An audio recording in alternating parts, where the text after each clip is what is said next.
Cerita ini fakta atau fiksi? Silakan putuskan sendiri.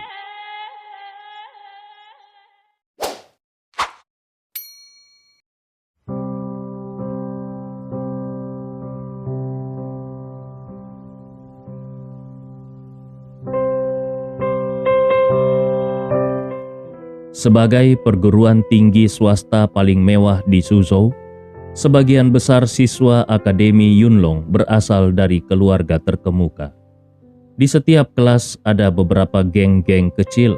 Salah satunya adalah geng yang dipimpin oleh Guan Muyan. Zhang Dan juga termasuk anggota di dalam geng kecil ini, tetapi dia tidak pernah bisa terintegrasi ke dalam lingkaran inti dari geng kecil ini. Sekarang, ketika dia melihat Guan Muyan dan yang lainnya sepertinya enggan menyerang guru baru itu, dia membenci mereka di dalam hatinya. Dia bergumam di dalam hati, "Karena kau tidak ingin bergerak, maka jangan salahkan aku karena bersikap kasar. Ketika nantinya aku mengalahkannya, kau harus menyerahkan posisi kakak perempuan tertua di kelas ini kepadaku." Memikirkan hal ini, Zhang Dan tidak mengatakan apa-apa. Dia hanya berlari keluar secara diam-diam dan menelpon. Leon yang tidak mengetahui semua ini sudah tiba di kantor guru. Setelah mengobrol sebentar dengan beberapa guru di kantor, dia pun kembali ke asramanya. Selama beberapa hari kemudian, semuanya berjalan seperti biasa dan Leon tidak menemukan ada orang yang mencurigakan. Ini membuatnya merasa sedikit bingung. Mungkinkah informasi yang diberikan oleh Ouyang Suo itu salah? Atau apakah mata-matanya bersembunyi terlalu dalam, sehingga dia tidak bisa menemukan orang yang dia cari? Leon tinggal di asrama sepanjang sore, dan ketika sekolah berakhir pada sore hari, Wu Feifei menelponnya dan mengabari bahwa dia sudah memesan tempat makan dan dia menunggu Leon di gerbang akademi. Leon langsung bersiap-siap dan datang ke gerbang akademi. Dia melihat Wu Feifei sudah berganti baju dan mengenakan gaun biru tua.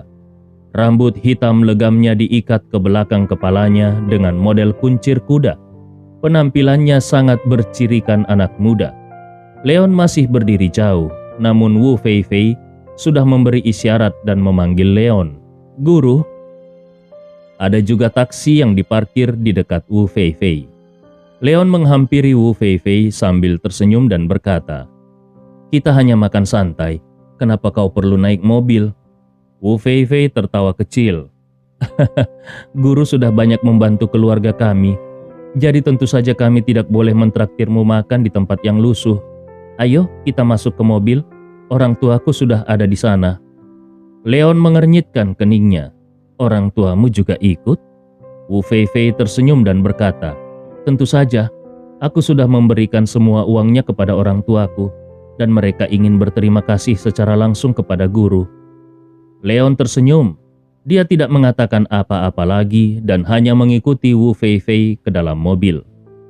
Tempat makan yang dipilih adalah restoran yang relatif mewah di Suzhou. Orang tua Wu Feifei sudah menunggu di sana. Begitu mereka melihat Leon, ayah Wu Feifei yaitu Wu Chenggang langsung berlari dengan antusias. Dia memegang tangan Leon dan berterima kasih untuk semua kebaikan Leon. Bahkan ibu Wu Feifei juga diam-diam menyeka air matanya dengan tisu. Wu Feifei tidak memberitahu mereka tentang hutang riba. Dia hanya memberitahu mereka tentang Leon yang membantunya menjual batu giok kuno. Kecuali uang untuk membayar hutang riba, semua uang lainnya diserahkan Wu Feifei kepada ayahnya.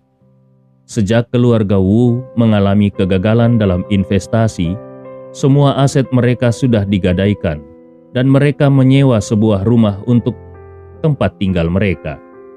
Sekarang dengan adanya uang jutaan ini, mereka bisa sepenuhnya menebus properti mereka sendiri. Bahkan kalaupun mereka tidak bisa lagi berinvestasi dalam bisnis, setidaknya mereka punya tempat tinggal. Semua ini adalah berkat bantuan Leon. Leon tersenyum dan memberitahu bahwa Feifei adalah muridnya. Sebagai guru, dia hanya memberikan bantuan kecil. Itu bukan apa-apa. Namun, Wu Chenggang dan istrinya tetap berterima kasih. Mereka pun duduk dan makan malam sambil mengobrol. Selain berbicara tentang keadaan Wu Feifei di sekolah, mereka juga berbicara beberapa hal tentang investasi Wu Chenggang yang gagal. Wu Chenggang awalnya memiliki perusahaan media, dan ketika bisnisnya bagus, dia bisa menghasilkan jutaan dalam setahun. Keluarganya tidak kaya, tetapi mereka benar-benar bebas dari rasa khawatir akan kekurangan makanan.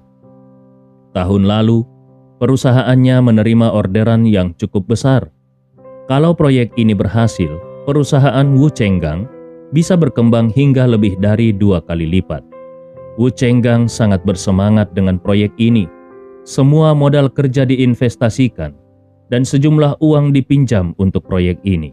Siapa yang akan menyangka bahwa ketika proyek akan selesai, direktur yang bertanggung jawab atas proyek ini melarikan diri bersama timnya.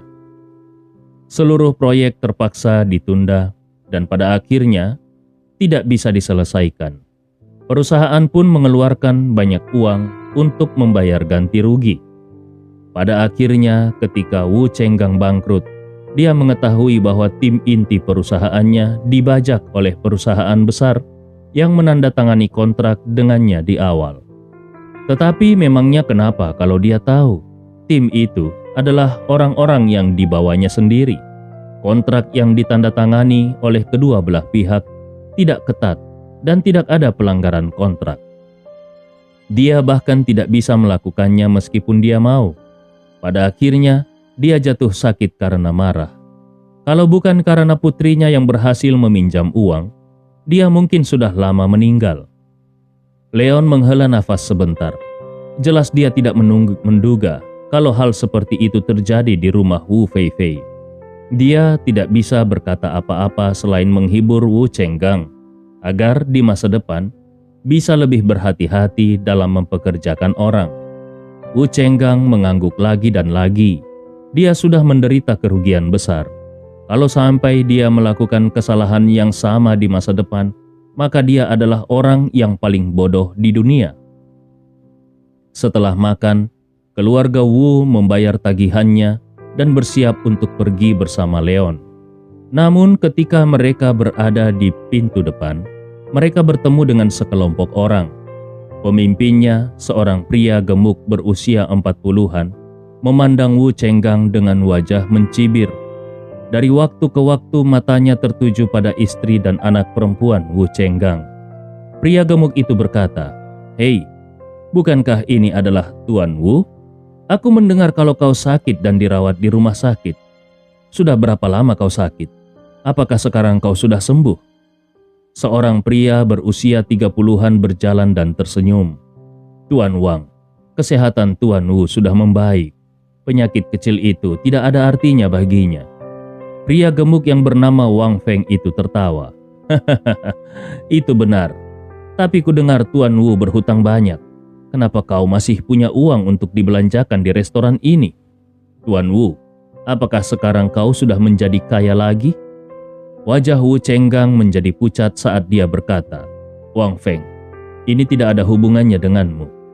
Wang Feng adalah CEO dari perusahaan besar yang menandatangani kontrak dengannya di awal. Dan orang di sebelahnya adalah Shen Mulei, orang yang pernah dia besarkan dan kembangkan sebagai orang inti di perusahaannya dulu. Wang Feng tertawa.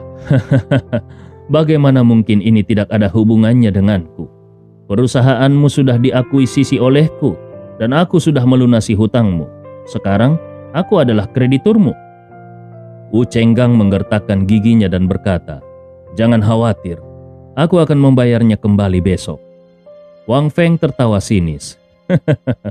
"Membayarnya kembali besok? Hei, nominalnya 2 juta. Mungkinkah Tuan Wu benar-benar sudah menjadi kaya kembali?" Wang Feng melirik Leon yang berdiri di samping Wu Feifei dan mencibir. "Atau, apakah kau sudah menemukan menantu emas? Tuan Wu, bukannya aku ingin mengguruimu, tapi menjual putrimu hanya demi uang bukanlah perbuatan yang terhormat. Berapa umur putrimu? Dia pasti belum berusia 18 tahun. Kenapa kau ingin menjualnya?"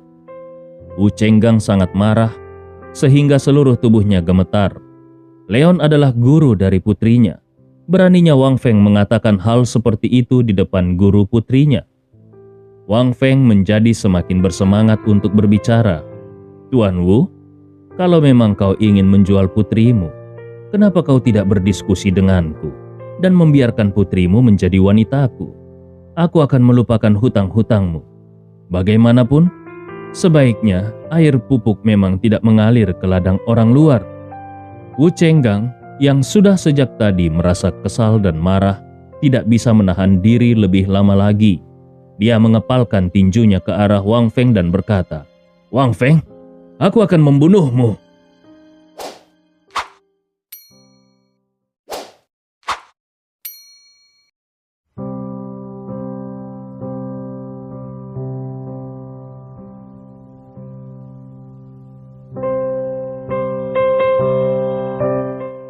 Leon berdiri di samping Wu Feifei dan mendengarkan penjelasan Wu Feifei tentang identitas orang-orang ini. Kemudian dia melihat Wu Chenggang yang marah bergegas menuju ke arah pria gemuk itu. Tepat sebelum Wu Chenggang bisa mendekat, dia didorong keluar oleh salah satu pengawal Wang Feng dan langsung jatuh ke lantai. Wu Feifei berseru tertahan, "Ayah!" Istri Wu Chenggang juga terperanjat dan dia melangkah maju untuk menolong suaminya. Wang Feng mendengus marah. "Wu Chenggang, beraninya kau hendak memukulku. Apakah kau sudah tidak ingin tinggal di Suzhou?" Wu Chenggang yang jatuh ke lantai mengutuk marah ke arah Wang Feng. "Wang Feng, kau benar-benar sampah." Kalau bukan karena Wang Feng yang dengan sengaja mengatur jebakan untuk dirinya sendiri, mana mungkin dia akan jatuh ke dalam keadaan seperti ini. Dan sekarang, Wang Feng juga berani menghina putrinya. Dia sudah tidak tahan lagi. Mendengar umpatan dari Wu Chenggang, Wang Feng memarahi dengan marah. "Hei, Wu Chenggang, kau benar-benar bermulut besar." Kemudian dia menoleh ke arah pengawalnya dan berkata, "Beri dia pelajaran. Aku ingin melihat berapa lama dia masih bisa bermulut kasar." Pengawal yang mendorong Wu Chenggang hendak melangkah maju, tetapi dihalangi oleh sesosok tubuh. Melihat sosok Leon yang berdiri menghalangi, Wang Feng memarahi dengan keras. "Wah, tidak peduli apa hubunganmu dengan keluarga Wu. Masalah ini tidak ada hubungannya denganmu. Cepat pergi dari sini." Beberapa pengawal lainnya juga mengepung dari belakang. Melihat situasi ini, Wu Chenggang akhirnya menjadi tenang.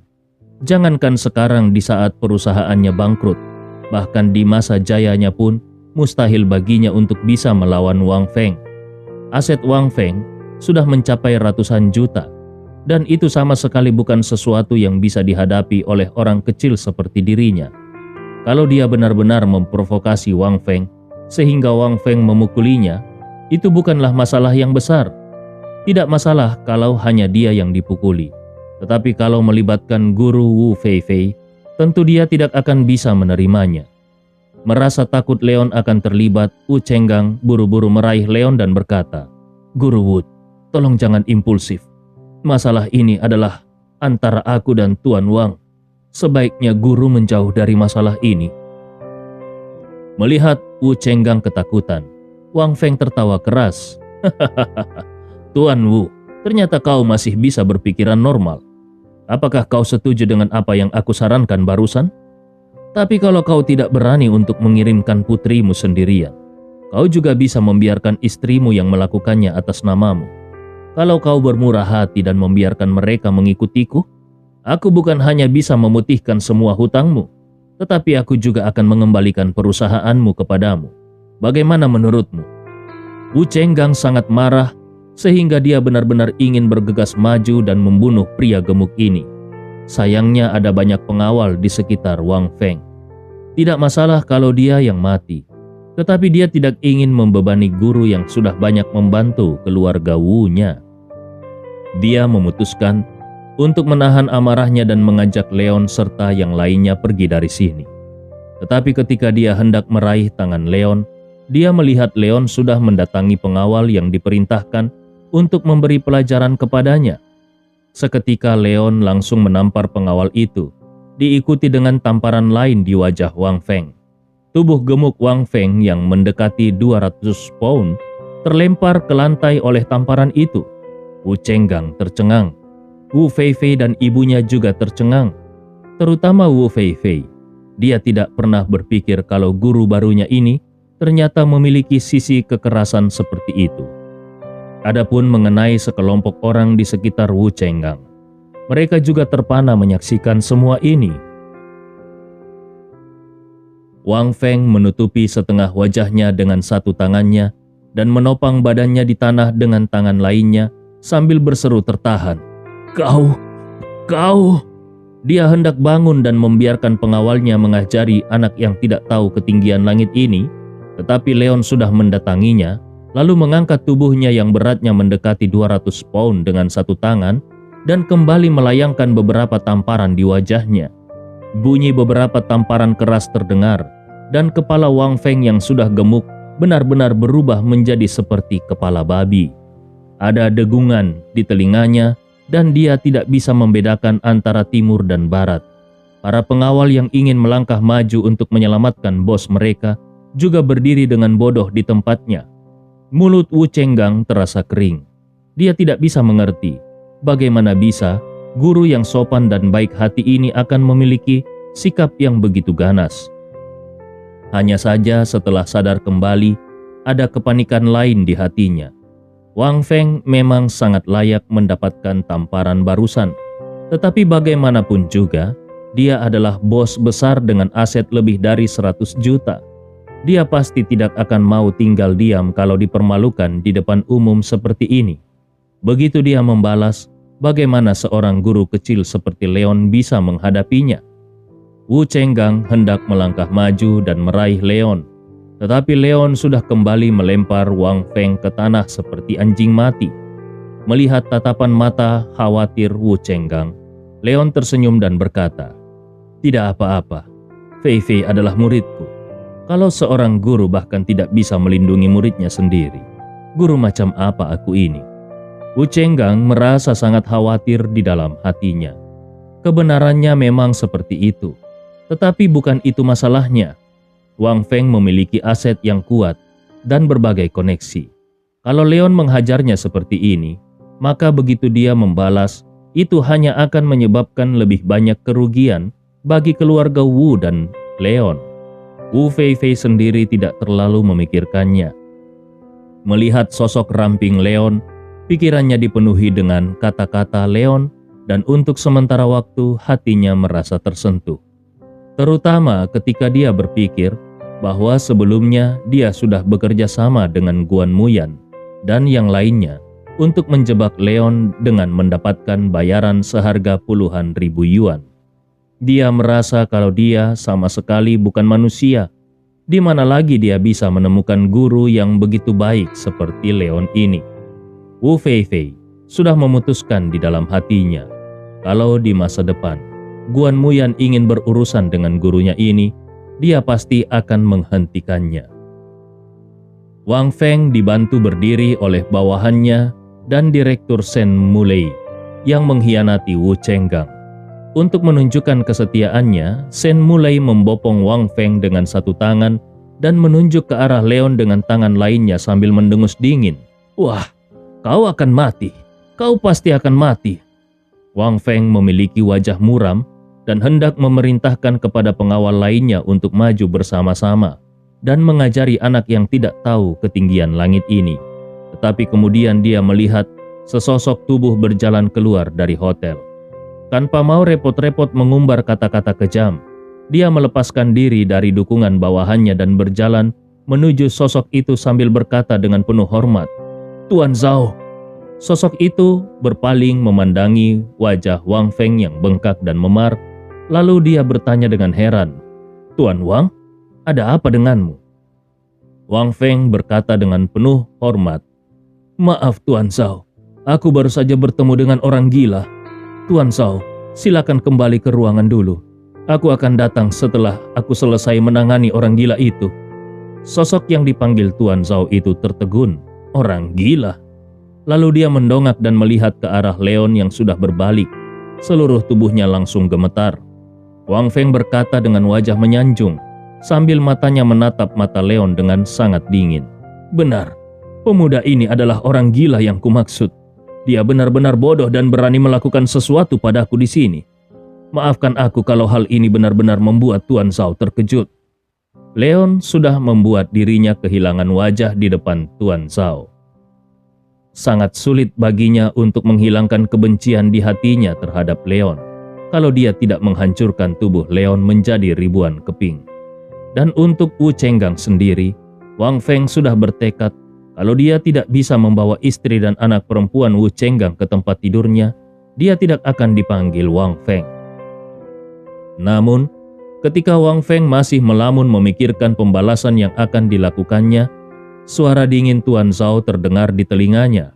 Wang Feng, apakah kau memiliki cukup banyak nyali? Wang Feng tercengang. Apa maksud Tuan Zhao mengatakan itu? Sebelum dia bisa mengajukan pertanyaan, Tuan Zhao sudah menampar wajahnya secara langsung. Kekuatannya memang tidak sebesar Leon, tetapi itu masih membuat wajahnya yang sudah sakit terasa menjadi semakin sakit. Seluruh tubuhnya sedikit linglung. Dia melihat Tuan Zhao mengabaikannya dan berjalan ke arah Leon sambil berkata dengan sangat gembira, "Tuan, kenapa kau ada di sini?"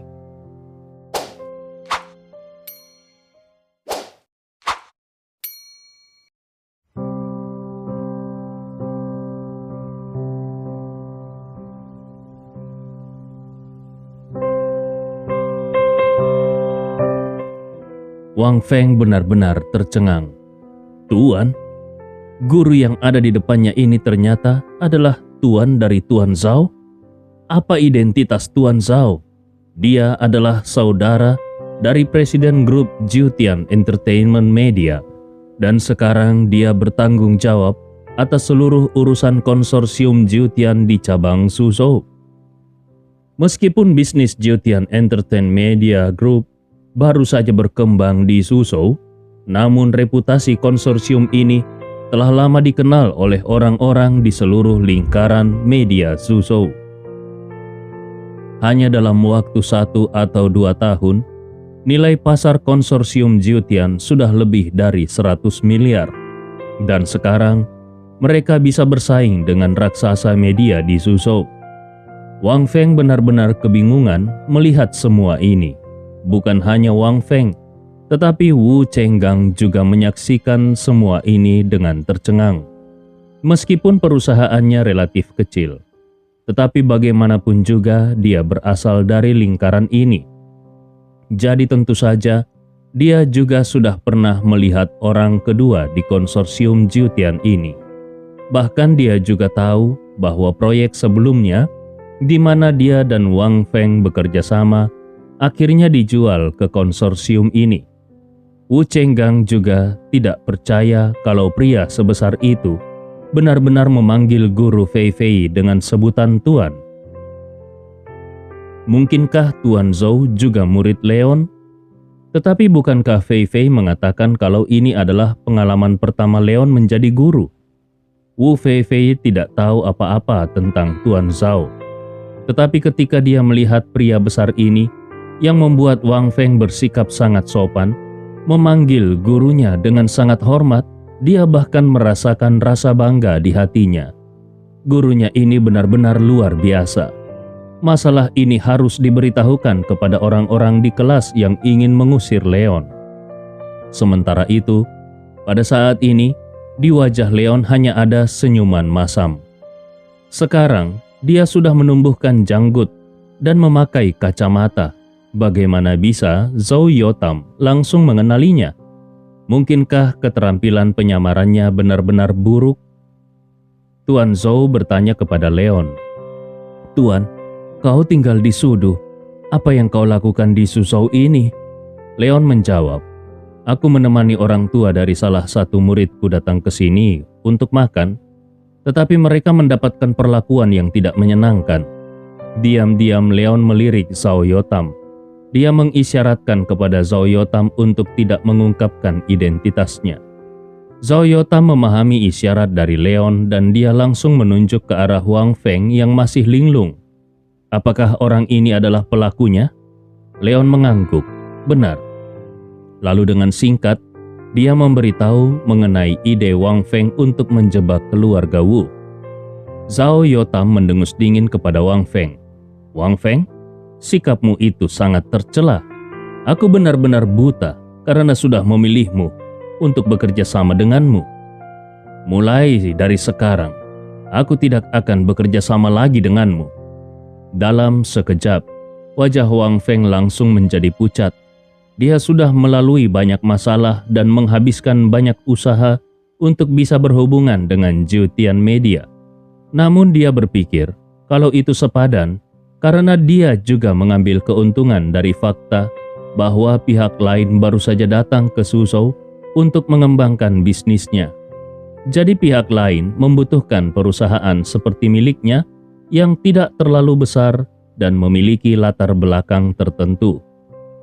Pihak lain bisa menghasilkan banyak uang darinya, dan dia bisa menggunakan pengaruh Jiutian Media untuk meningkatkan kekuatan perusahaannya.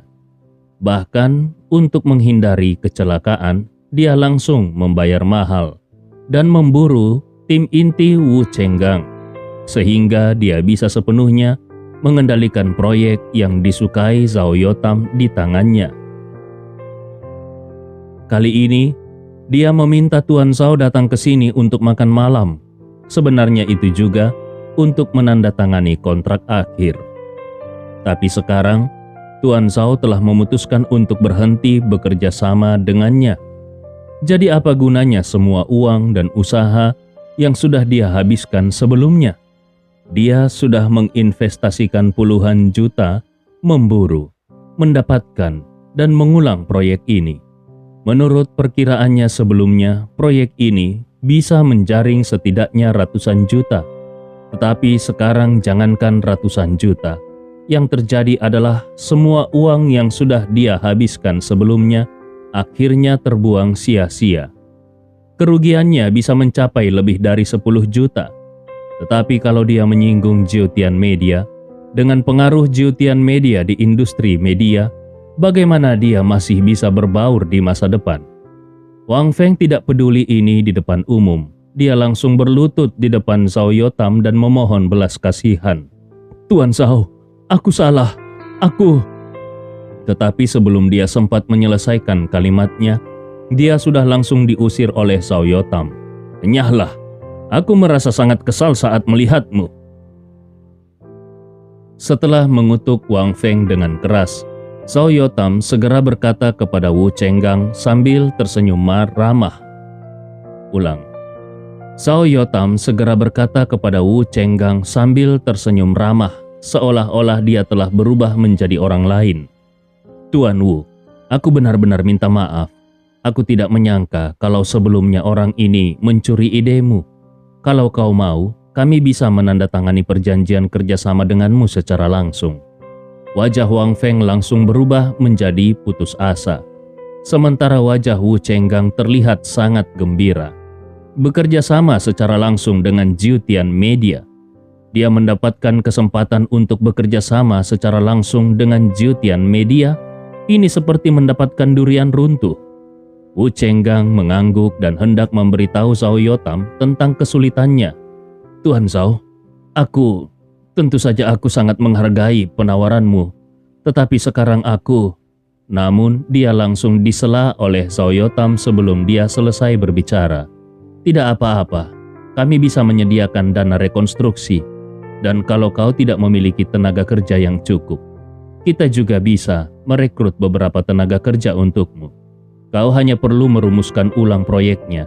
Tidak masalah, bukan? Wu Chenggang menjabat tangan Zhao Yotam dengan penuh semangat. Tidak masalah, sama sekali tidak masalah. Terima kasih Tuan Zhao. Terima kasih Tuan Zhao. Zhao Yotam tersenyum. Tadinya dia ingin mengatakan bahwa kalau Wu Chenggang ingin berterima kasih, sebenarnya Wu Chenggang harus berterima kasih kepada Leon. Tetapi ketika dia memikirkan tatapan mata Leon sebelumnya, dia pun tidak jadi mengatakannya. Dia hanya berkata, tetapi kau juga harus merumuskan ulang mengenai rasio pembagian keuntungan dan semacamnya. Wu Chenggang mengangguk lagi dan lagi. Tentu saja, tentu saja. Tuan Zhao menyediakan dana dan tenaga kerja. Tentu saja dia harus mendapatkan pembagian keuntungan yang lebih besar. Padahal sebelumnya dia sudah berkecil hati. Namun momen ini seperti momen tahun baru yang membangkitkan kembali semangatnya. Tanpa memperhatikan Wang Feng dan komplotannya yang tercengang, Zhao Yotam mengajak Wu Chenggang untuk ikut masuk ke dalam ruangan dan mulai mendiskusikan beberapa detail. Shen Mulei yang mengkhianati Wu Chenggang demi gaji yang tinggi bahkan merasa lebih menyesal lagi. Dia tidak tahu apakah Wang Feng sudah tamat atau belum, tetapi dia tahu pasti kalau dia sudah tamat. Proyek itu adalah proyek khusus Jiutian Media. Begitu Jiutian Media langsung menemukan Wu Chenggang, bagaimana mungkin Wang Feng bisa melanjutkan proyek ini? Tanpa proyek ini dan tanpa ide yang ada di benak Wu Chenggang, bagaimana mungkin Wang Feng bisa terus menjaga dirinya? Setelah bercakap-cakap, keluarga Wu Chenggang pun pulang dengan gembira. Adapun mengenai masalah Zhao Yotam yang memanggilnya dengan panggilan Tuan, Leon hanya mengatakan bahwa ketika Zhao Yotam masih di sekolah menengah, Zhao Yotam memberikan beberapa les pelajaran di keluarganya. Dan karena Zhao Yotam sangat menghormati keluarganya, akhirnya Zhao Yotam selalu memanggilnya dengan sebutan Tuan. Mendengar penjelasan Leon, akhirnya Wu Chenggang menjadi semakin menaruh respek kepada Zhao Yotam yang masih muda itu. Bahkan, diam-diam dia melirik ke arah putrinya. Tetapi ketika dia memikirkan identitas yang berbeda antara keluarga mereka, dia pun memadamkan gagasan yang seharusnya tidak dia miliki itu. Begitu keluarga Wu Chenggang pergi, Zhao Yotam segera mengubah ekspresi wajahnya. Dia menatap Leon sambil tersenyum dan bertanya, "Tuan, apa yang kau lakukan di Suzhou ini?" Leon melirik Zhao Yotam. "Apa urusanmu? Penyamaranku hampir saja terbongkar gara-gara kau." Memikirkan penampilan polos Wu Feifei, Zhao Yotam tersenyum menggoda. "Tuan tidak pergi ke akademi untuk melirik para gadis, bukan?" Leon memutar matanya. "Apa kau ingin segera kuusir?" Zhao Yotam tidak peduli sama sekali dan masih berkata sambil tersenyum, "Tuan, saudara perempuanku juga akan datang ke Suzhou. Apakah kau tidak ingin pergi ke rumahku untuk satu malam? Saudara perempuanku sangat merindukanmu." Dia selalu berharap Leon bisa menjadi saudara iparnya. Bahkan kalaupun Leon tidak bisa benar-benar menikahi saudara perempuannya, tetap saja akan lebih baik kalau Leon dan saudara perempuannya bisa sedikit lebih dekat. Leon melirik Zhao Yotam dengan jijik, tetapi ketika dia memikirkan wanita yang sudah lama tidak dia lihat, dia merasa sedikit bersalah di dalam hatinya.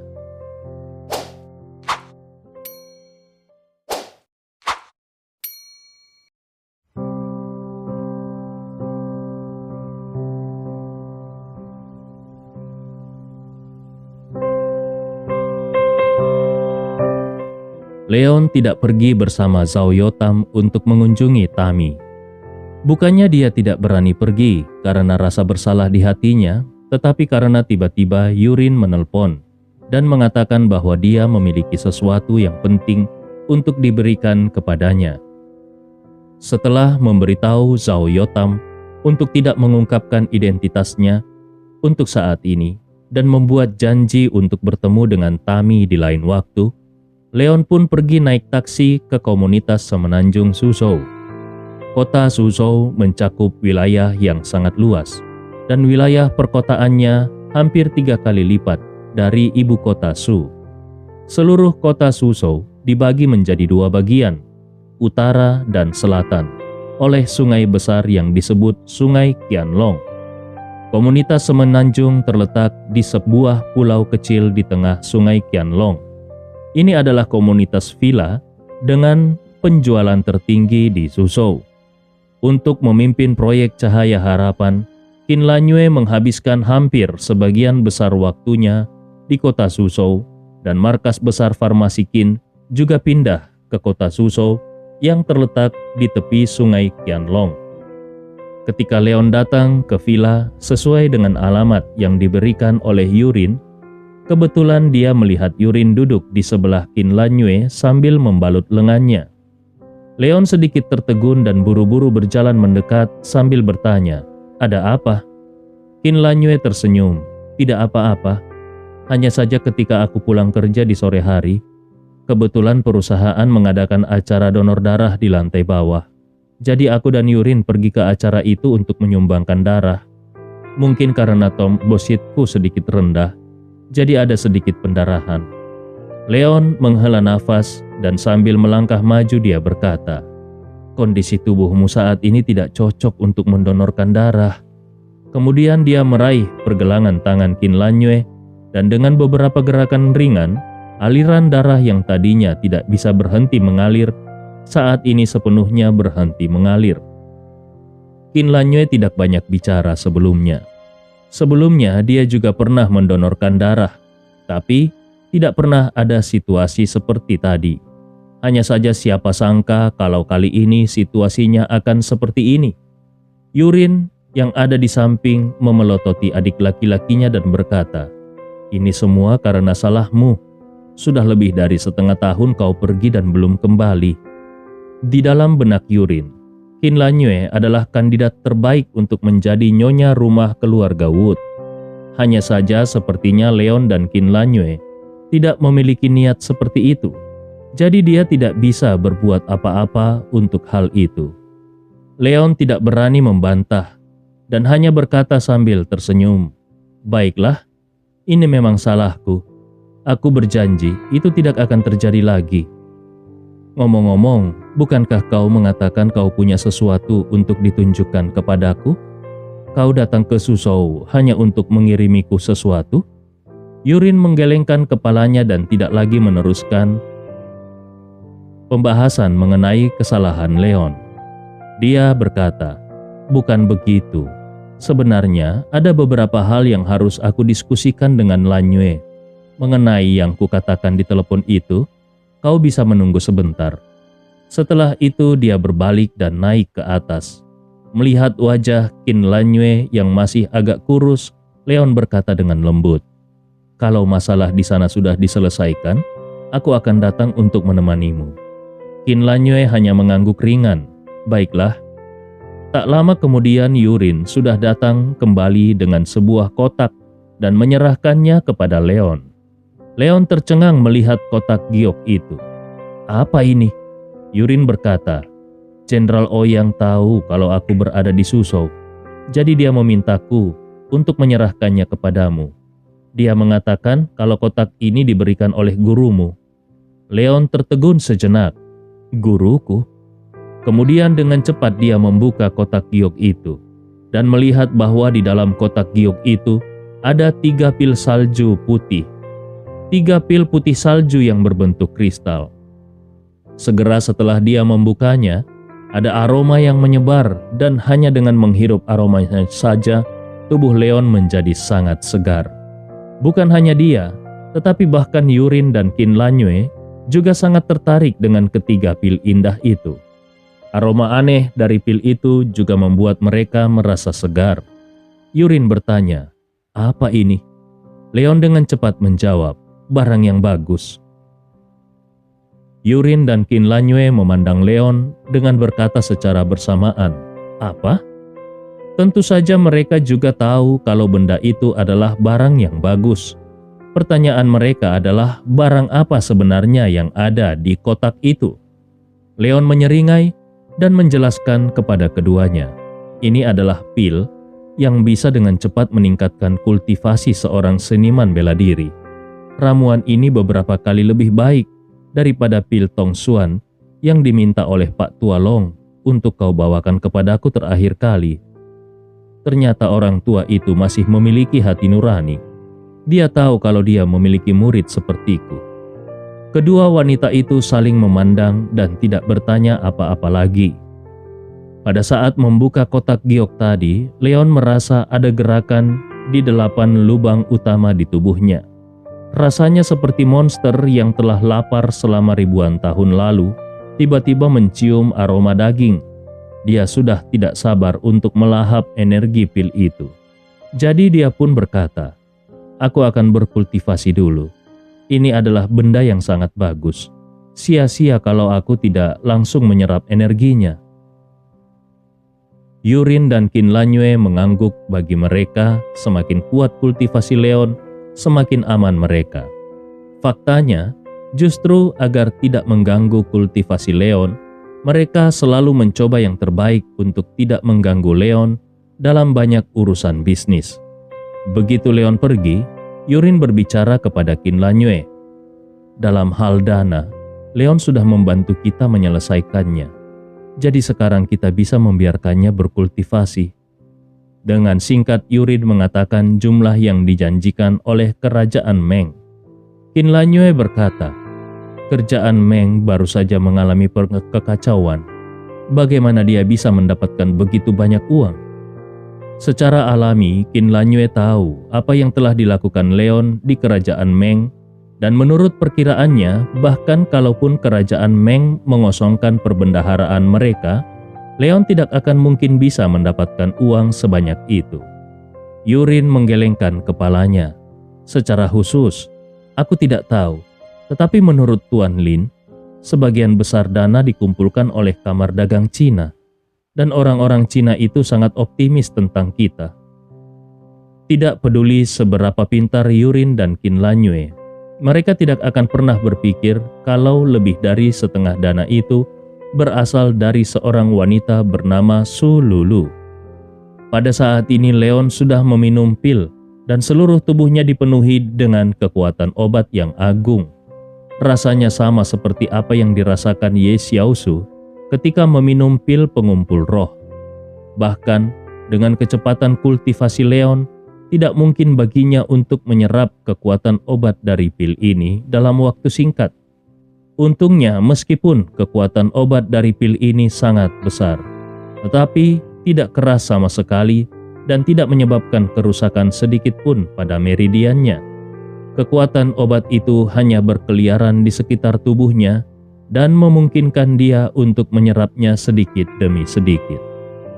Setelah semua kekuatan obat dari pil ini diserap, Leon merasa bahwa dia mungkin bisa menembus titik akupuntur jiwa dalam satu gerakan dan melangkah ke alam bawaan ke-8. Tepat ketika Leon sedang berkultivasi dengan ketenangan pikiran, pada saat ini di Akademi Yunlong, di bawah asrama guru, seorang wanita dengan postur rata-rata, tetapi sosok yang sangat menawan, berdiri diam di jendela. Dia menatap ke arah taman bermain. Nama wanita itu adalah Cao Fang, dan dia adalah guru pendidikan jasmani yang baru saja dipekerjakan di Akademi Yunlong. Tetapi dia juga memiliki identitas lain, yaitu sebagai anggota pengawal bayangan kerajaan Sith. Kali ini dia datang ke Longteng, dan satu-satunya tugasnya adalah menemukan kumpulan benih yang hilang lebih dari 20 tahun yang lalu. Adapun apa yang harus dilakukan setelah menemukannya, dia harus menunggu perintah yang mulia. Pada saat ini, ada ketukan di pintu. Cao Fang berkata, "Masuk." Dia tahu bahwa di seluruh akademi ini hanya ada satu orang yang akan mencarinya. Pintu didorong terbuka dan seorang guru wanita yang usianya 10 tahun lebih tua darinya masuk dan bertanya dengan sopan, "Guru Cao, maafkan aku karena mengganggu istirahatmu selarut ini." Cao Fang tersenyum dan menunjuk ke sofa di ruang tamu. "Tidak apa-apa, aku belum tidur. Guru Zhang, silakan duduk." Guru Zhang tersenyum ramah, dan setelah memastikan bahwa tidak ada orang lain di lorong, dia dengan lembut menutup pintu. Hanya saja saat pintu ditutup, ekspresinya tiba-tiba berubah. Dengan sikap yang sangat hormat, dia nyaris berlari ke Cao Fang dan berkata dengan sangat pelan, "Tuanku." kami telah memperoleh serum yang mulia." Cao Fang berkata dengan sangat gembira. "Benarkah? Apakah ada konsekuensinya?" Guru Sang menggelengkan kepalanya. Tidak ada sama sekali. Dia baru saja hendak memberitahu Cao Fang cara mendapatkan serum itu, tetapi Cao Fang sudah melambaikan tangannya dan berkata, "Aku tidak peduli bagaimana caramu mendapatkannya. Aku akan mengatur seseorang untuk segera mengirimnya kembali ke kaisaran." Guru Sang tidak berani mengatakan apa-apa lagi, jadi dia hanya menjawab, "Baiklah." Kemudian dia berbalik untuk pergi. Namun ketika dia berpikir bahwa kerja keras akhir-akhir ini akan segera membuahkan hasil, matanya bersinar dengan cahaya yang menyengat. "Yang mulia, maukah kau menjadi yang mulia yang sebenarnya?"